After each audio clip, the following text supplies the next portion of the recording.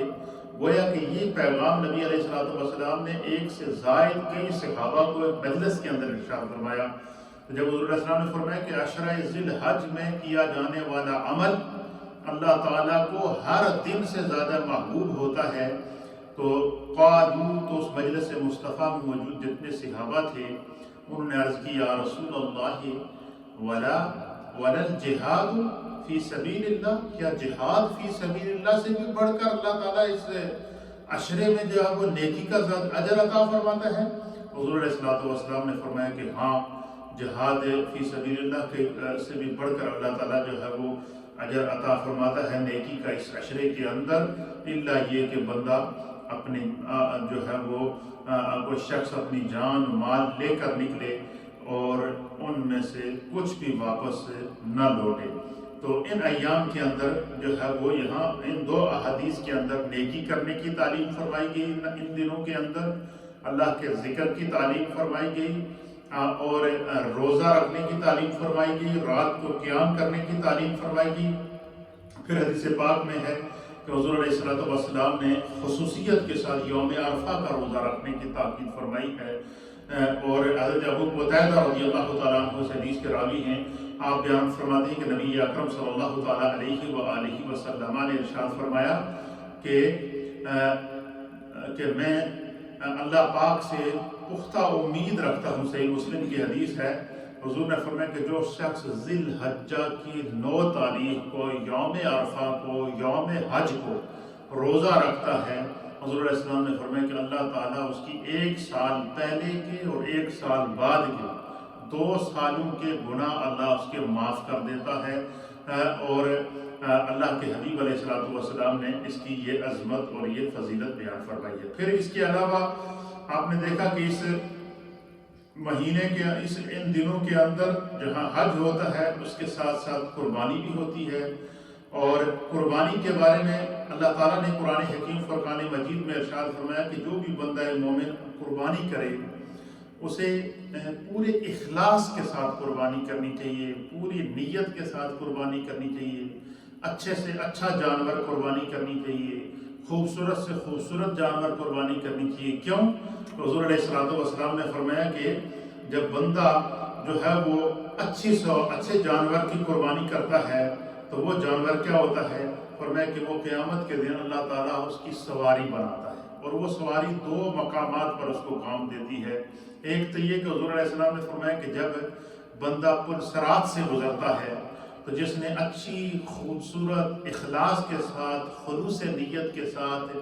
خوبصورت قربانی اللہ کی بارگاہ میں پیش کی ہوگی تو اللہ کے حبیب علیہ السلام نے فرمایا کہ جو ہے وہ جانور اس کے لیے پل صراط سے سواری بنے گا، اور پھر وہ جانور اللہ کی بارگاہ میں حاضر ہوگا، بہت پیاری حدیث ہے. وعن عائشہ رضی اللہ تعالی عنہا ام المؤمنین سیدہ طیبہ طاہرہ عائشہ صدیقہ بنت صدیق اکبر رضی اللہ تعالیٰ عنہما بیان کرتی ہیں قالت کہتی ہیں کہ قال رسول اللہ صلی اللہ تعالیٰ علیہ وآلہ وسلم کہ اللہ کے پیارے حبیب لبیب نبی رحمت جناب سید العالمین محمد رسول اللہ صلی اللہ تعالیٰ علیہ وسلم نے ارشاد فرمایا کہ ما عمل ابن آدم من عمل یوم النہر احب الی اللہ من احراق الدم. حضور علیہ السلام نے فرمایا کہ قربانی کے دن یوم النہر عید قربان کے دن 10 ذی الحجہ کو اللہ تعالیٰ کو بندہ مومن کا اس کی بارگاہ میں جانور کو قربان کرنے کا یا جانور کا خون بہانے کا جانور کو ذبح کرنے کا جو عمل ہے وہ اس سے زیادہ کوئی عمل اللہ تعالیٰ کو محبوب نہیں ہوتا. سب سے زیادہ وہ عمل اللہ کو محبوب ہوتا ہے. اس کی وجہ کیا ہے کہ بندہ جب جانور کو اللہ کی بارگاہ میں قربان کرتا ہے تو ایک دوسری روایت کے مطابق حضور علیہ السلام نے فرمایا کہ بندہ اس نیت سے, کیونکہ نبی علیہ السلام نے فرمایا کہ ہر کام کے لیے اچھی نیت کرنی چاہیے, اور جس پر قربانی واجب ہو تو وہ ساتھ میں ایک تو وجوب کی ادائیگی کی نیت کرے اور دوسری یہ نیت کرے کہ میں اس جانور کو جو اللہ کے راستے میں قربان کر رہا ہوں, کل اگر اللہ کے دین کو بچانے کے لیے مجھے اپنے آپ کو قربان کرنا پڑا تو میں اس سے بھی دریغ نہیں کروں گا, کیونکہ ہمارے سامنے جو ہے وہ حضرت سیدنا اسماعیل علیہ نبینا علیہ السلام اور ابو الانبیاء حضرت سیدنا ابراہیم علیہ نبینا علیہ السلام کا عمل جس کو اللہ نے قیامت تک کے لیے انسانیت کے لیے امر کر دیا, جو ہے وہ یہ بندہ گویا کہ یہ نیت اپنی سامنے رکھے اور اس کے اندر اخلاص موجود ہونا چاہیے. اور حضور علیہ السلام نے فرمایا کہ جو بندہ اخلاص کے ساتھ اللہ کی بارگاہ میں جانور کو قربان کرتا ہے, قربانی پیش کرتا ہے, تو سرکار دو عالم صلی اللہ تعالیٰ علیہ وسلم نے فرمایا کہ اس کو میں مصطفیٰ خوشخبری دیتا ہوں. کیا خوشخبری دیتا ہوں؟ کہ وَإِنَّهُ لَيَأْتِي يَوْمَ الْقِيَامَةِ بِقُرُونِهَا وَأَشْعَارِهَا وَأَزْلَافِهَا وَإِنَّ الدَّمَ لَيَقَعُ مِنَ اللَّهِ بِمَكَانٍ قبل ان یقع بالارض فطیبوا بها نفسا. اللہ اکبر. حضور علیہ السلام نے فرمایا کہ جس بندے نے خوبصورت جانور, پیارا جانور پورے اخلاص کے ساتھ اللہ کے راستے میں قربان کیا تو پہلا انعام میں نے پہلی حدیث میں آپ کو بتایا کہ حضور نے فرمایا کہ وہ جانور ان کے لیے پرسرات سے سواری کا سبب بنے گا, اور اس جانور پر سوار ہو کر بندہ تلوار سے تیز اور بال سے باریک پل سے گزر جائے گا, اس کو پتہ ہی نہیں چلے گا. اور دوسرا کیا, وَإِنَّهُ لَيَأْتِي يَوْمَ الْقِيَامَةِ دنیا میں اس کے ہاتھ کی ہوئی قربانی, دنیا میں اس کا جو جانور اس نے قربان کیا تھا وہ قیامت کے دن اللہ کی بارگاہ میں اس طرح حاضر ہوگا بِقُرُونِهَا وَأَشْعَارِهَا وَأَزْلَافِهَا, وہ اپنے قرون سمیت حاضر ہوگا,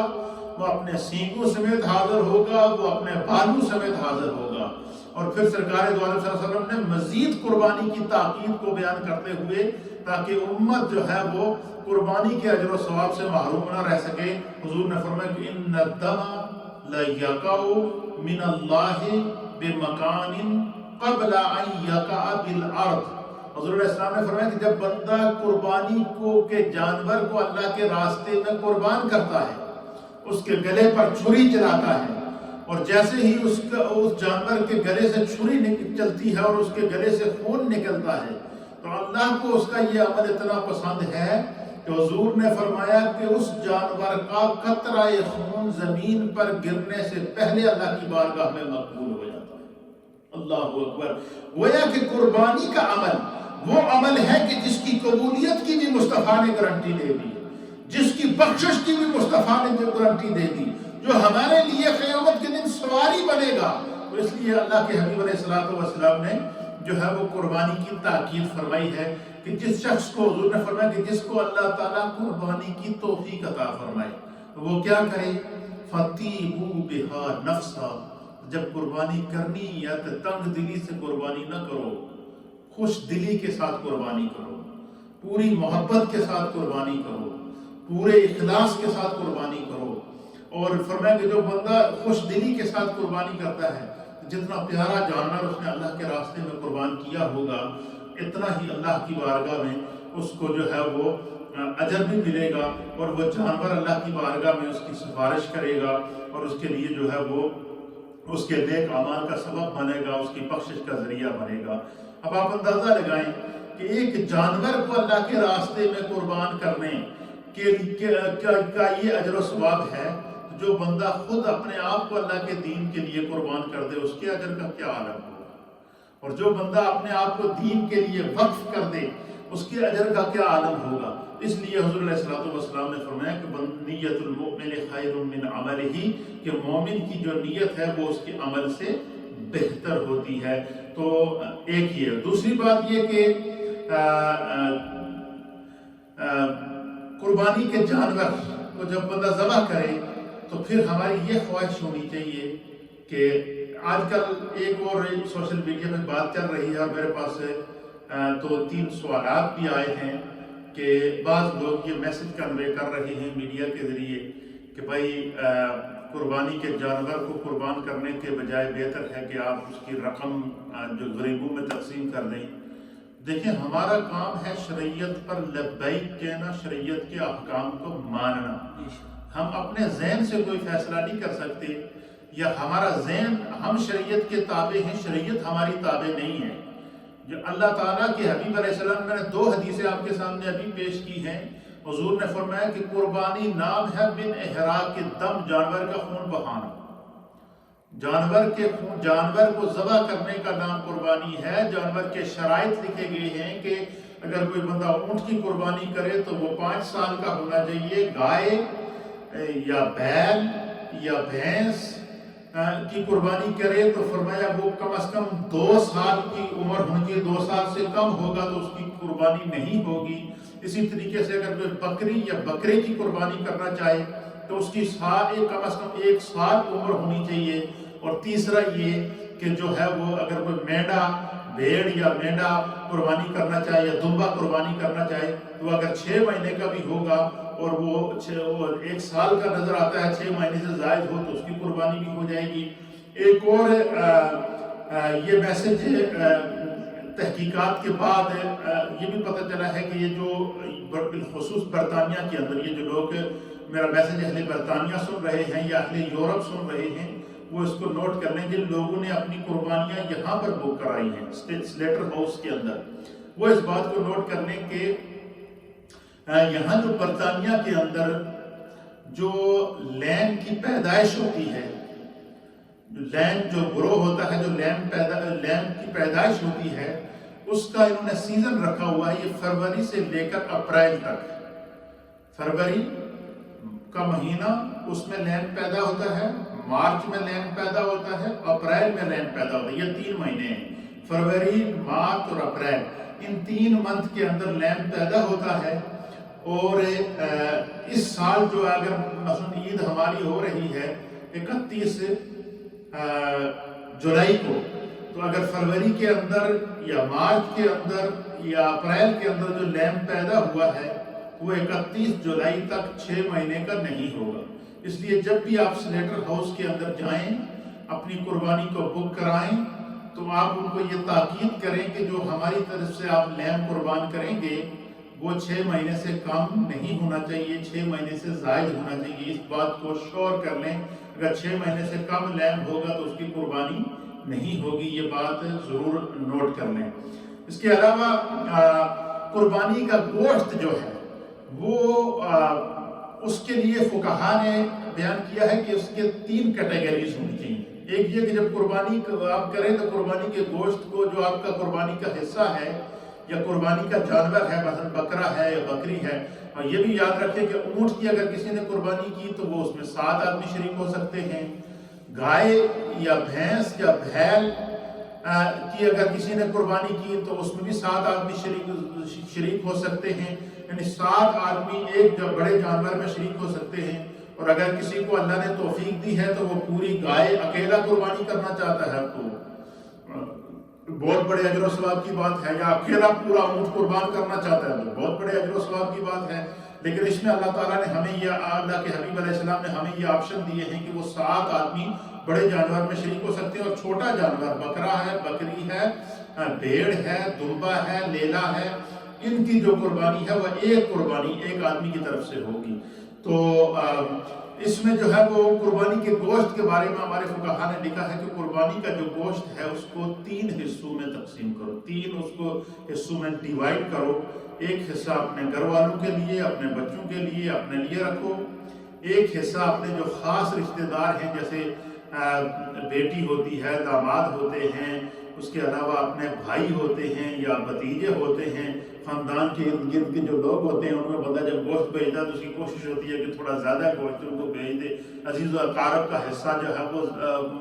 قرابت داروں کا حصہ زیادہ رکھا گیا ہے، اس لیے فرمایا کہ ایک حصہ بندہ اپنے لیے رکھ لے، ایک حصہ اپنے قریبی رشتہ داروں میں تقسیم کرے، اور ایک حصہ اس کا جو ہے وہ ضرورت مندوں کے اندر، غرباء کے اندر، مساکین کے اندر تقسیم فرمائے۔ اب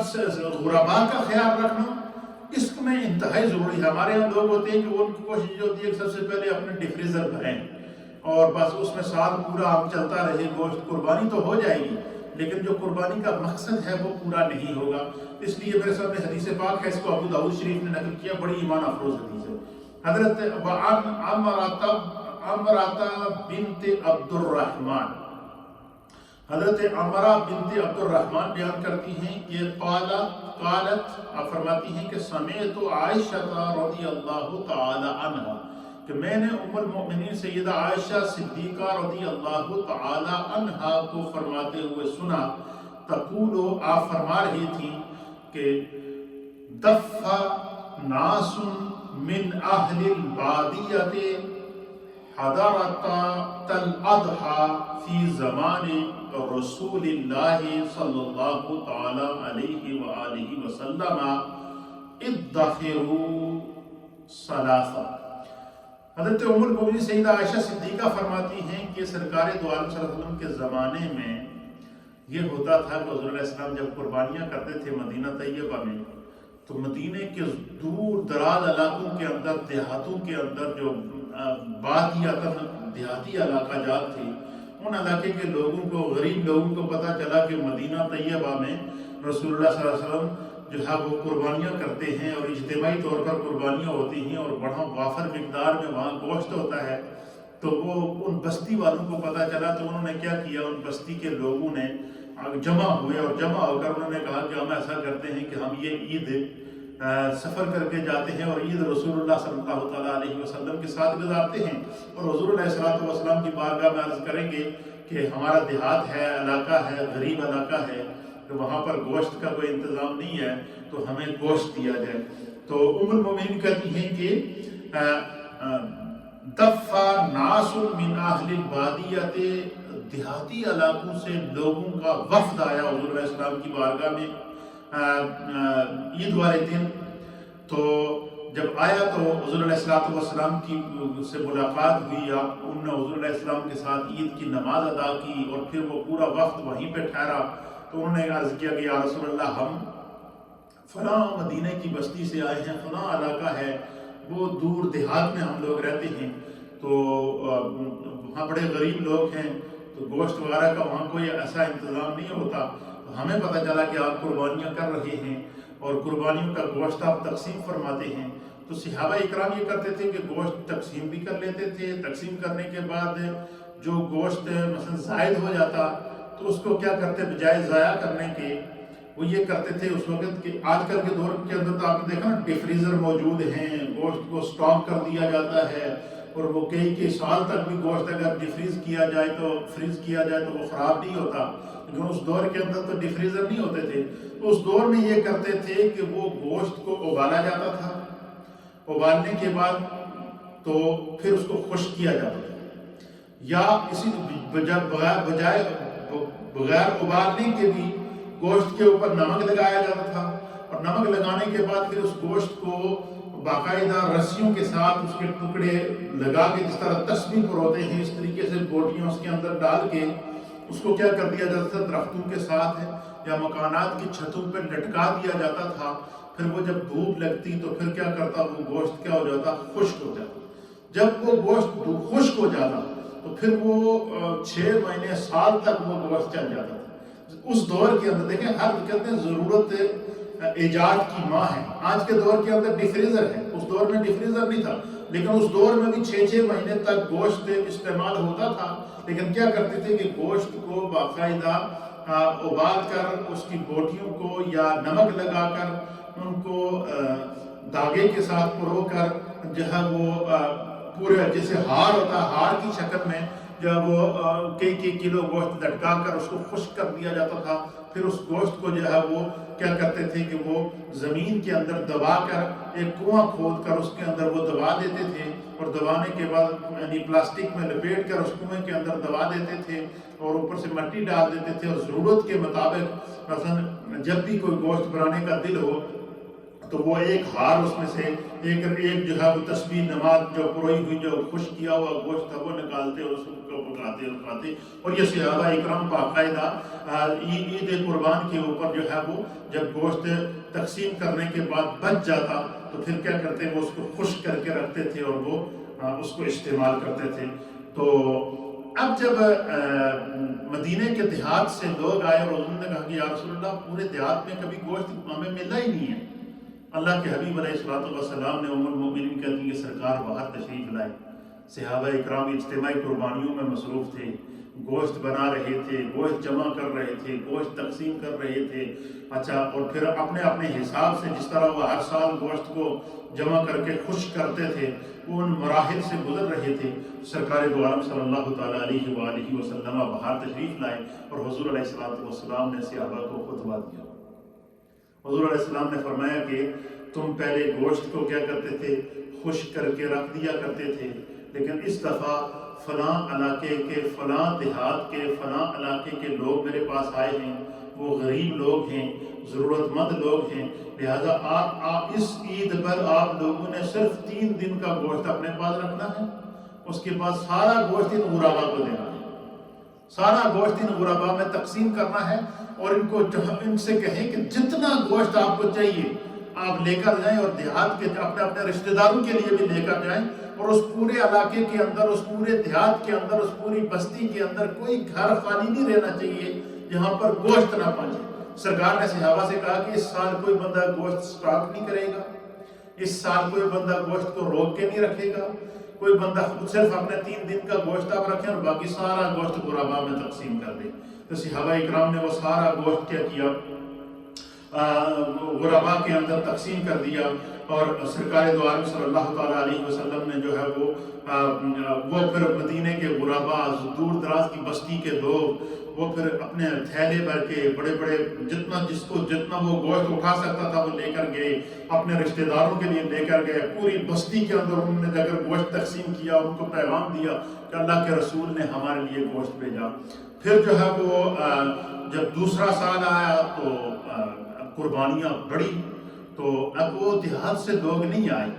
اور وہاں پر نہیں پہنچ سکے، تو اب صحابہ اکرام نے گوشت جو ہے وہ 3 دن کا گوشت رکھ کے باقی گوشت چھوڑ دیا، کہ حضور نے ہمیں فرمایا تھا کہ 3 دن سے زیادہ سٹاک نہیں کرنا۔ تو اللہ کے حبیب علیہ السلام نے فرمایا کہ اس کو جتنا تقسیم کر سکتے ہو کر لو، باقی جو بچ گیا اس کو تم خشک کر کے تم رکھ لو، ضائع نہیں کرنا۔ تو اس سے یہ بھی پتہ چلا کہ کوئی چیز جو ضرورت سے زائد ہو تو یہ نہیں کہ بندہ اس کو پھینک دے، اس کو ضائع نہیں کرنا چاہیے۔ لیکن اس حدیث سے یہ پتہ چلا کہ قربانی کا گوشت غربا کے اندر تقسیم کرنا یہ سنت مصطفیٰ ہے، یہ صحابہ اکرام کی سنت ہے۔ باقاعدہ ان دنوں میں ہمیں پتہ کرنا چاہیے، بالخصوص پاکستان کے دیہاتوں کے اندر، کشمیر کے دیہاتوں کے اندر، اسی طریقے سے انڈیا کے اندر، اسی طریقے سے بنگلہ دیش کے اندر، سنٹرل ایشیا کے جو غریب ممالک ہیں ان کے اندر جہاں جہاں جو لوگ قربانیاں کرتے ہیں، اجتماعی قربانیاں کرتے ہیں یا کہ گھروں کے اندر قربانیاں کرتے ہیں، اپنے ارد گرد کے ماحول کو، دیہات کو، علاقے کو، رشتہ داروں کو، جو لوگ بالخصوص قربانیاں نہیں کر سکتے، ہر گاؤں میں پتہ ہوتا ہے کون قربانی کر رہا ہے کون نہیں کر رہا ہے، تو اس سے پتہ چل جاتا ہے کہ فلاں ضرورت مند ہے، تو ضرورت مند تک قربانی کا گوشت پہنچنا چاہیے۔ حضور علیہ السلام نے فرمایا کہ جو بندہ قربانی کرتا ہے اور پھر اس گوشت کو جو ہے وہ غریبوں میں تقسیم بھی کرتا ہے، تو حضور نے فرمایا کہ اس کو دوہرا اجر ملتا ہے۔ کیا ایک تو قربانی کرنے کا اجر ملتا ہے، دوسرا غریب کو گوشت کھلانے کا اجر ملتا ہے۔ اور پھر سرکار نے فرمایا کہ جو بندہ قربانی کا گوشت کھاتا ہے اور وہ قربانی کرنے کی اس کی استعداد نہیں ہے، فرمایا قربانی کا گوشت کھانے کی برکت سے اللہ تعالیٰ اس کو بھی اتنا اجر عطا فرمائے گا جتنا کہ قربانی کرنے والے کو اجر عطا فرماتا ہے۔ تو یہ رحمت کے دن ہیں، یہ نیکیاں بانٹنے کے دن ہیں، یہ اللہ کو خوش کرنے کے دن ہیں۔ اس کے اندر دل کو کھلا رکھنا چاہیے، اور ہر وہ انسان، اور یہی بات یاد رکھیے گا کہ قربانی کا جو نصاب ہے، نصاب قربانی، دیکھیں زکوٰۃ کے لیے نصاب کی شرط یہ ہے کہ اس پر سال گزر جائے۔ حج کے لیے نصاب یہ ہے کہ بندہ صاحب نصاب ہو تو زندگی میں ایک مرتبہ حج کر لے، لیکن قربانی کا نصاب یہ ہے کہ اگر عید والے دن صبح کی کوئی بندہ وہ صاحب نصاب ہو گیا تو اس پر قربانی واجب ہو جائے گی۔ اور یہ قربانی کا نصاب کیا ہے؟ 52.5 تولے چاندی کی قیمت کے برابر قربانی کا نصاب شروع ہو جاتا ہے۔ اس کا کیا معنی ہے؟ اس 52.5 تولے چاندی کی قیمت ہے 327 روپیز، 327 پاؤنڈ۔ جس بندے کے پاس موجود ہیں، اس کے اکاؤنٹ کے اندر ہیں یا اس کی جیب میں ہیں یا اس نے گھر میں رکھے ہوئے ہیں، وہ صاحب نصاب ہے، اس کو قربانی دینی ہوگی، نہیں دے گا تو گناہگار ہوگا۔ یہ ہمارے یہاں ہم لوگ اس کی پرواہ نہیں کرتے۔ ہمارے یہاں یہ بھی ایک مشہور ہے کہ ابا نے قربانی دے دی تو بچے فارغ ہو گئے، بہو فارغ ہو گئے، بیٹیاں فارغ ہو گئے۔ نہیں، اگر باپ صاحب نصاب ہے تو اس کی اپنی قربانی واجب ہے، بیٹا صاحب نصاب ہے اس کی اپنی قربانی واجب ہے، بیٹی صاحب نصاب ہے اس کی اپنی قربانی واجب ہے، ماں صاحب نصاب ہے اس کی اپنی قربانی واجب ہے۔ اس لیے یہ بات ذہن میں رکھیے گا کہ ایک گھر کے اندر اگر 8 افراد ہیں، مثلا ایک باپ ہے، ماں ہے، بیٹے ہیں، بیٹیاں ہیں، جاب کرتے ہیں، سارے کے سارے صاحب نصاب ہیں، وہ چاہے سنگل رہ رہے ہوں، انڈیویجل رہ رہے ہوں یا اکٹھے جوائنٹ فیملی رہ رہی ہو، لیکن اگر وہ اپنا کما رہے ہیں اور صاحب نصاب ہیں تو ہر ایک پر قربانی واجب ہے۔ ہر صاحب نصاب بالغ مرد اور بالغ عورت پر قربانی واجب ہے، اور اس کا کم سے کم نصاب جو ہے 52.5 تولے چاندی یعنی 327 پاؤنڈ۔ جس شخص کے پاس 327 پاؤنڈ موجود ہیں اس پر قربانی واجب ہے، وہ صاحب نصاب ہے۔ تو اس لیے اگر ہم اپنی نیکیوں کو اس طرح ضائع کریں تو یہ صحیح نہیں ہے۔ قربانی کا ایک حصہ زیادہ سے زیادہ 70 پاؤنڈ یا 80 پاؤنڈ یا 75 پاؤنڈ کا آتا ہے، لیکن یہ 70-80 پاؤنڈ کے خرچ کر کے ہم کیا کرتے ہیں؟ قربانی کا گوشت خود کھا لیتے ہیں، اپنی مرضی سے دعوتیں اڑاتے ہیں، لیکن اس کا اجر کیا ملتا ہے؟ حضور نے فرمایا قربانی کے جانور کے خون کے بدلے تمہارے خون کی حفاظت، قربانی کے جانور کے گوشت کے بدلے تمہارے گوشت کی حفاظت، قربانی کے جانور کی ہڈیوں کے بدلے تمہاری ہڈیوں کی حفاظت، قربانی کے جانور کے بالوں کے بدلے تمہارے بالوں کی حفاظت، قربانی کے جانور کی جو ہے وہ جلد کے بدلے تمہاری جلد کی حفاظت۔ پھر اسی طریقے سے قربانی کا جانور بندے کی شفاعت کرے گا، قربانی کا جانور بندے کے لیے پل صراط سے سواری بنے گا، قربانی کا جانور اللہ کی بارگاہ کے اندر بندے کی گواہی دے گا۔ اور صرف یہی نہیں بلکہ اللہ کے حبیب علیہ السلام نے فرمایا کہ جو بندہ جو ہے وہ خلوص دل کے ساتھ قربانی کرتا ہے تو اس کا عمل، اس کی قربانی کرنے والے کے عمل کی مقبولیت کی بھی نبی پاک صلی اللہ علیہ وسلم نے گارنٹی دے دی ہے۔ تو اس لیے جو ایک چاہے آپ جوائنٹ فیملی میں رہ رہے ہوں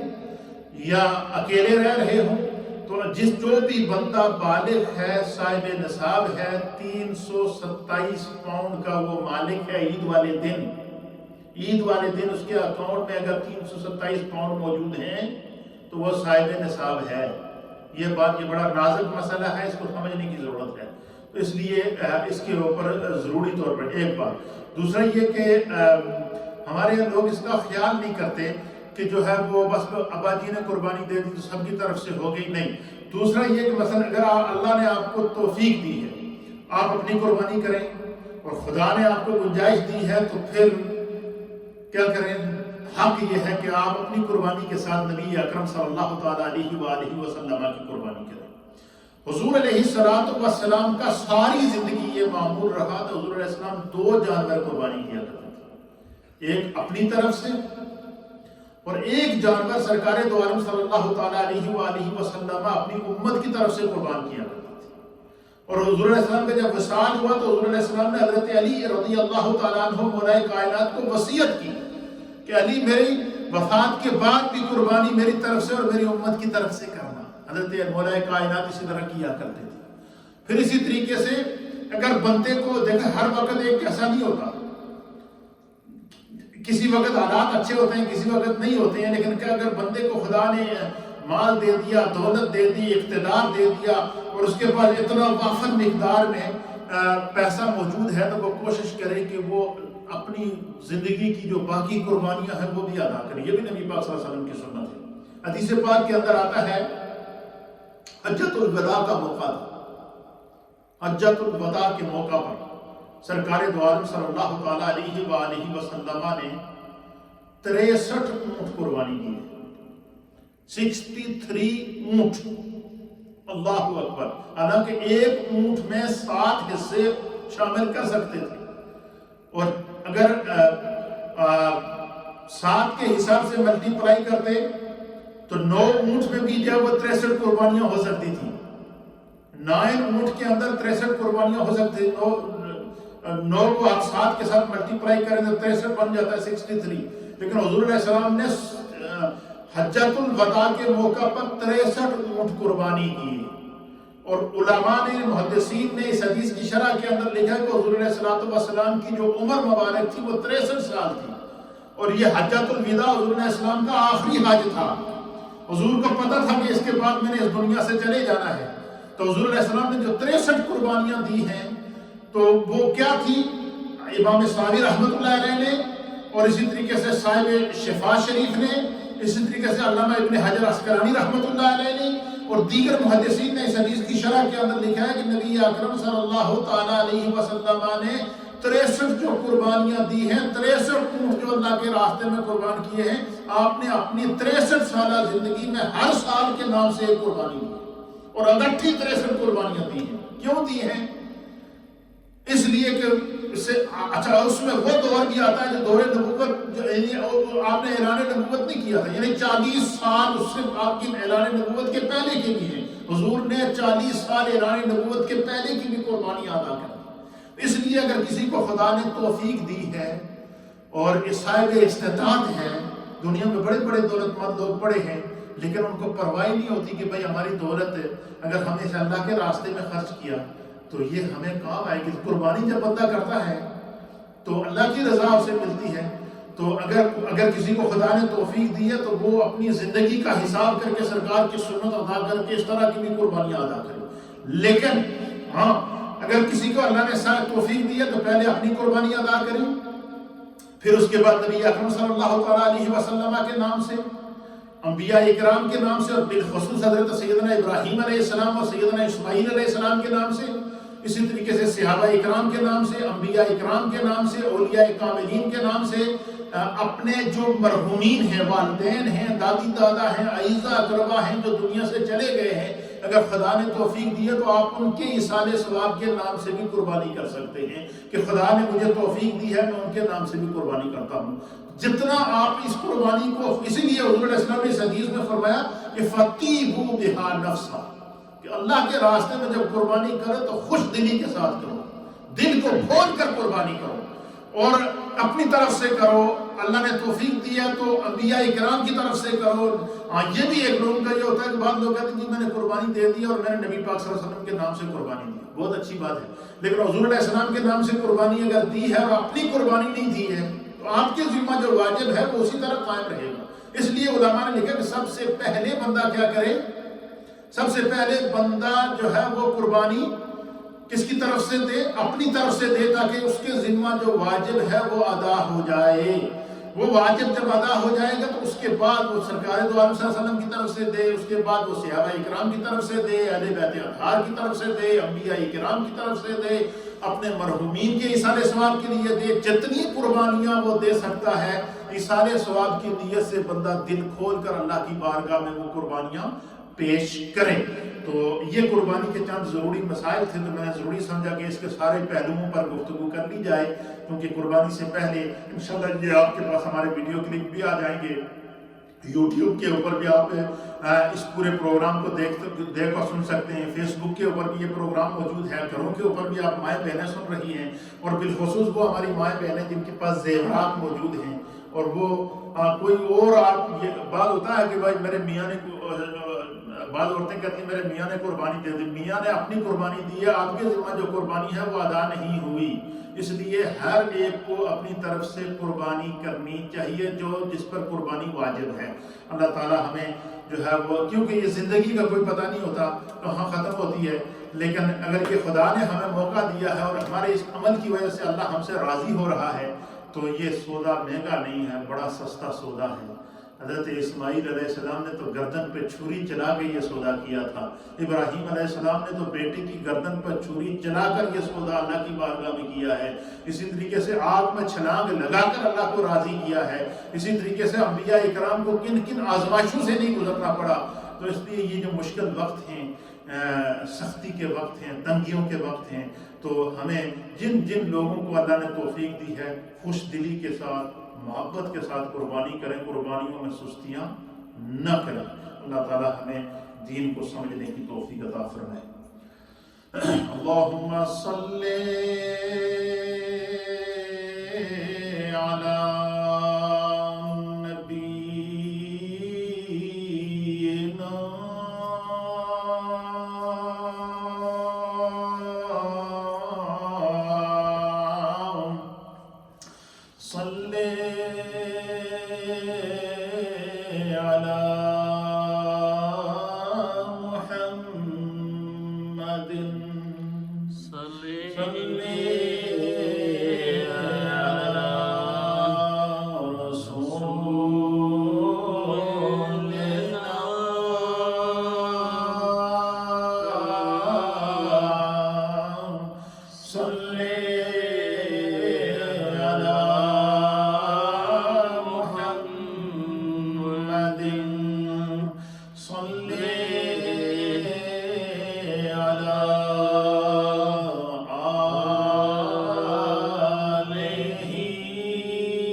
محمد رسول الله صلى الله تعالى عليه وآله وسلم. الله الله الله الله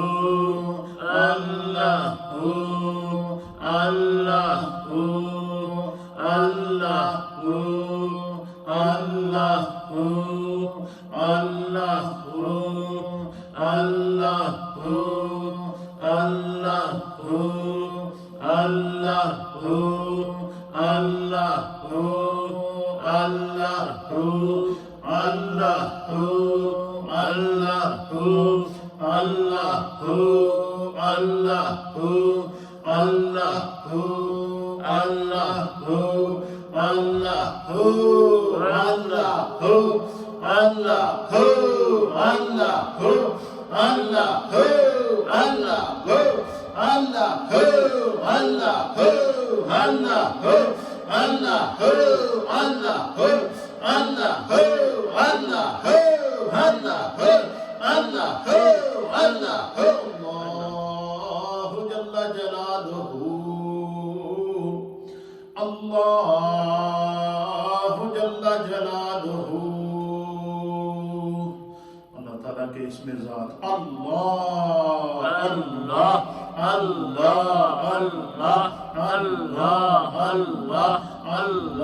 الله الله الله الله الله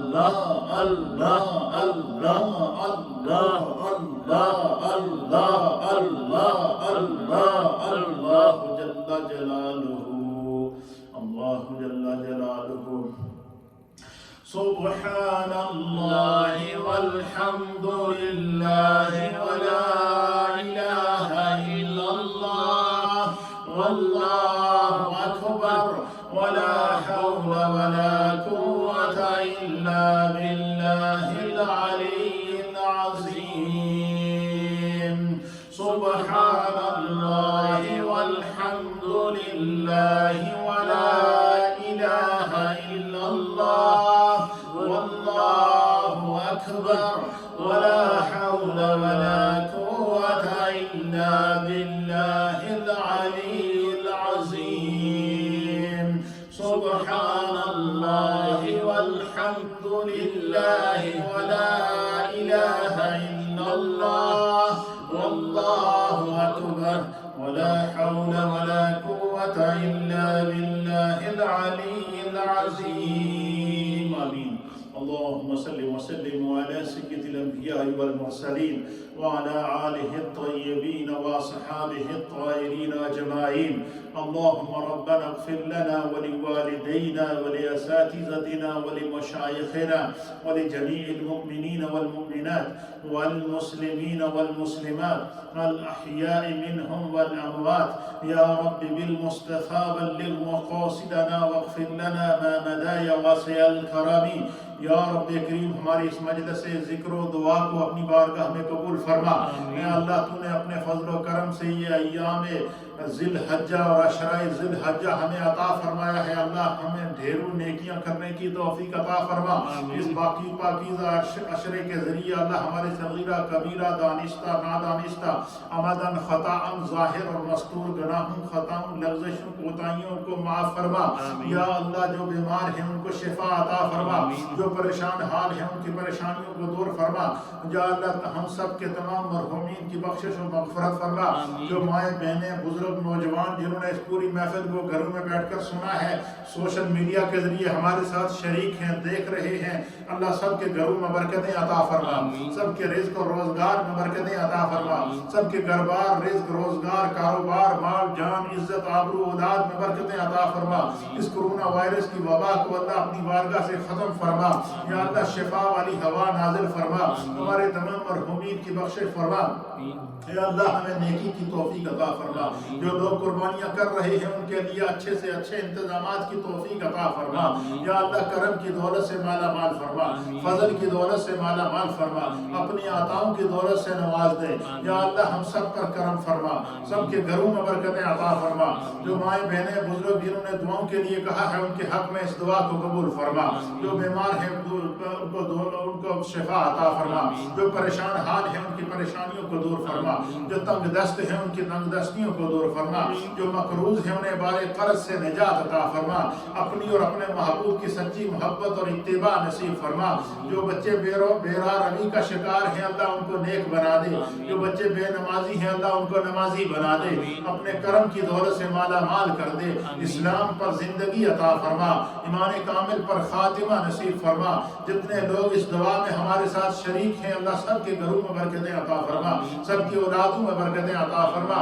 آنے والی عید کو ہمارے لیے نجات کا ذریعہ بنا، یوم عرفہ کو جس طرح حاجیوں کے لیے بخشش کا سما ہے ہمارے لیے بخشش کا سما بنا دے۔ یا اللہ اس مہینے کی برکات کو نصیب فرما، یا اللہ جسمانی روحانی صحت و تندرستی عطا فرما، دنیا میں اپنے سوا کسی کا محتاج نہ بنا، اپنے کرم کی دولت سے مالا مال فرما۔ ربنا تقبل منا انك انت السميع العليم وتب علينا انك انت التواب الرحيم يا رب بالمصطفى بلغ مقاصدنا واغفر لنا ما مضى يا واسع الكرم۔ ایک بچی بیمار ہے اللہ اس کو شفا عطا فرما، شفا کاملہ عاجلہ تامہ دائمہ مستمر عطا فرما۔ جو والدین اپنے بچوں کے لیے پریشان ہیں اللہ ان کی پریشانیوں کو دور فرما، جو بے اولاد ہیں انہیں نیک اور صالح اولاد عطا فرما، جو اولاد والے ہیں انہیں صراط مستقیم پر چلنے کی توفیق عطا فرما، اپنی عافیت سلامتی اور پناہ عطا فرما۔ ربنا تقبل منا انك انت السميع العليم وتب علينا انك انت التواب الرحيم برحمتك يا رب۔